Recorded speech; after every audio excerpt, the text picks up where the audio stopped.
Hey folks, Matt from artoftheimage.com. I have Ivan Riobla. Hope I said that right, Ivan. Comment on one of the videos here. I forget which one it was, but his question or comment regards the G7 from Panasonic versus the Nikon D5500. Overall camera video photo, so the photo and video quality, full quality.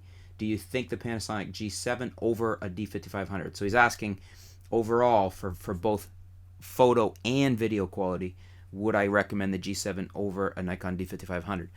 And that's a tough question. For video quality, certainly the G7 kills the Nikon D5500 for video quality. It's got 4K, there is no question there. It also has a whole bunch of little tweaks. It does better live view follow focus. It has a better touchscreen adaptation. It has a better control app for the on the iPad like I'm doing right now. So for video, if you have a primary video concern like I do, G7, 100%. That's not to say I don't like the D5500. I do. It's a wonderful camera. I like it for, it does have better image quality, but the G7's image quality is very good. The Nikon D5500s is just that little bit better. It's a little bit better high ISO because it's micro four thirds versus APS-C, and it has more megapixels. It's 24 versus 16. That's significant.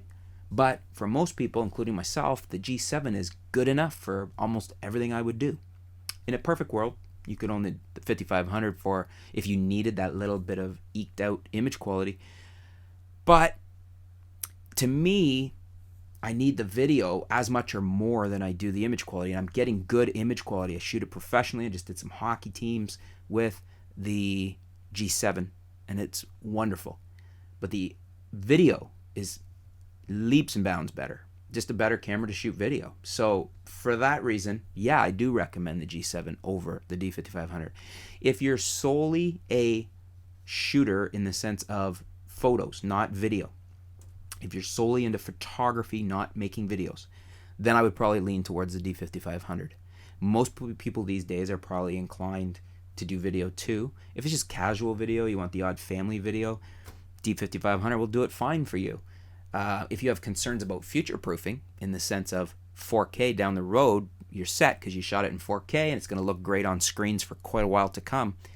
There's an advantage to the G7 there too, because the 5500 only shoots 1080, which it's kind of getting old school now. It's good, but it's better to future proof yourself with 4K, I think, especially when you're producing something like running a YouTube channel like I am, or a lot of people, you want the best quality you can while your children are growing up so that in the future, I've got videos that were old 720 and before that look pretty, I love to watch them because they're my kids, but they look pretty, old school, not great resolution when I'm looking at them. I wish I had 4K back then. Anyways, what do you guys think? Do you agree with me that for my reasons I would take the G7 over the 5500, or do you disagree? Leave some comments below. Let's sort it out. Let's help Ivan out. Thank you for your question, Ivan. Anybody else has a question, feel free to write in and leave it below. And you can leave it in the comments, or you can write into theartoftheimage@gmail.com.